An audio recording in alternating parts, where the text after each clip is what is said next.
Deadbeat narrative is just so jarring to me. When it comes to being a father in a co-parenting situation where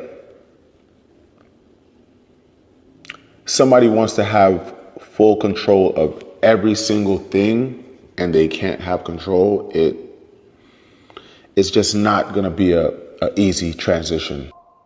I have to put myself first because I'm either gonna end up in jail or worse because I'm dealing with someone whose anger management is just non-existent. When you have children with somebody who, at the end of the day, it shouldn't even have happened because I should have just noticed to parenting. You know, when you're with someone for 3 years and they have a child and you probably saw the child 3 to 4 times because the child was put off to go live with somebody else. You kind of look past it when you don't have kids or you're not thinking about that. I never even was like, yo, why doesn't your son live here? And then when you finally get to have a conversation with the son and find out why, it's crazy. Imagine speaking to a child who's of age and knows what's going on. He's 16 years old. And he says, I would kill myself. I wouldn't make that up. I kind of just looked past certain things and thought that, maybe I could help and make things better. But when you aren't with somebody and it doesn't work out and the two of you are just in a weird space and everything is a fight, especially in front of the kids, I'm not gonna subject myself to that. My kids have never, ever seen me upset. My kids have never heard me yell. Bitch, you're lucky I don't call the cops on you. You're dead to me. Yeah, you are too. You is dead. You're gonna leave me more than I need you. No. You're gonna leave before I need you. Remember that. Nice flow, Linda. Yeah, go ahead. You too, bitch. Go ahead. Go ahead. 2 kids are gonna be miserable just like you. Oh, fuck all of y'all. Go ahead. Jerk off. Go ahead. Go ahead. Go ahead. All of y'all. All because of you. All because of you. All because of you. I don't argue. That's just not in me. My original standing order for this child support and the visitation and all of that, everything, it originated from Georgia. We moved to Florida. When we moved to Florida, everything has to get transferred over. It just got transferred over this week. So now I get to find out what this new setup is gonna be because I refuse to go to her house to pick up the kids. I refuse. I'm not. It's just too unstable, too unpredictable, and the only way I would do it is either a police precinct or if the kids are somewhere else and I'm picking them up from there.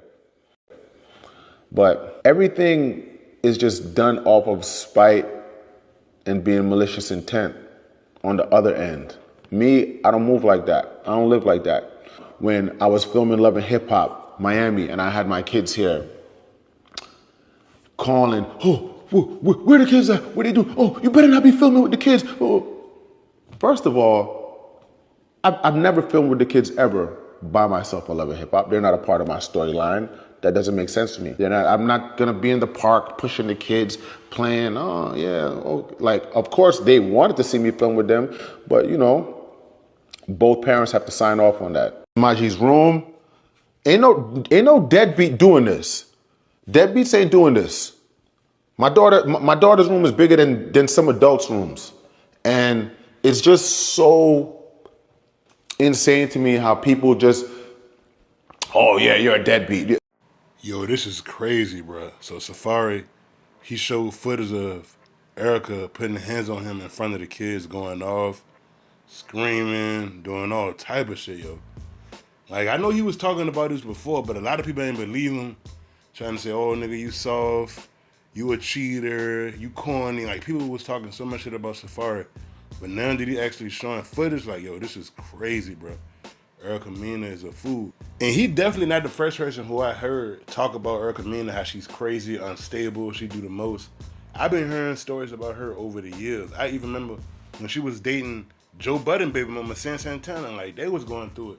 Like her ass been passed around the industry like crazy. Like I remember she was messing with Bow Wow back in the day.